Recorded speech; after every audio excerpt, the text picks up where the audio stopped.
শ্রীমদ্ ভগবদ্গীতা অধ্যায় 11 বিশ্বরূপ দর্শন শ্লোক 54 ও 55।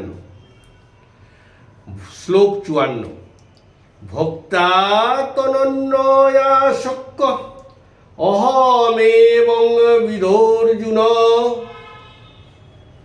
জ্ঞাতুং দ্রষ্টুঞ্চ তত্ত্বেন প্রবেষ্টুঞ্চ পরন্তপ। হে অর্জুন, এত্রাদি স্বরূপ বিশিষ্ট আমি কিন্তু অন্য প্রকারে দুর্লভ দর্শন হইলেও ঐকান্তিক ভক্তি দ্বারায় শুদ্ধ ভক্তগণ আমাকে যথার্থ রূপে জানিতে ও দেখিতে এবং আমার লীলাতে প্রবেশ করিতে সমর্থ। শ্লোক 55। মদ কর্ম কিন্মত পরম মদ ভক্ত সঙ্গবর্জিত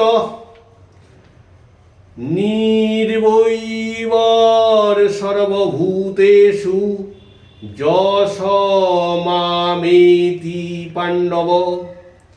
হে অর্জুন, যে ব্যক্তি আমার সেবা কার্যে নিরত এবং আমি যাহার পরম আশ্রয়, যিনি আমাতেই ভক্তিযুক্ত, যিনি বিষয় সম্পদে অনাসক্ত এবং সমস্ত প্রাণীর প্রতি শত্রুভাব শূন্য, তিনিই আমাকে লাভ করেন।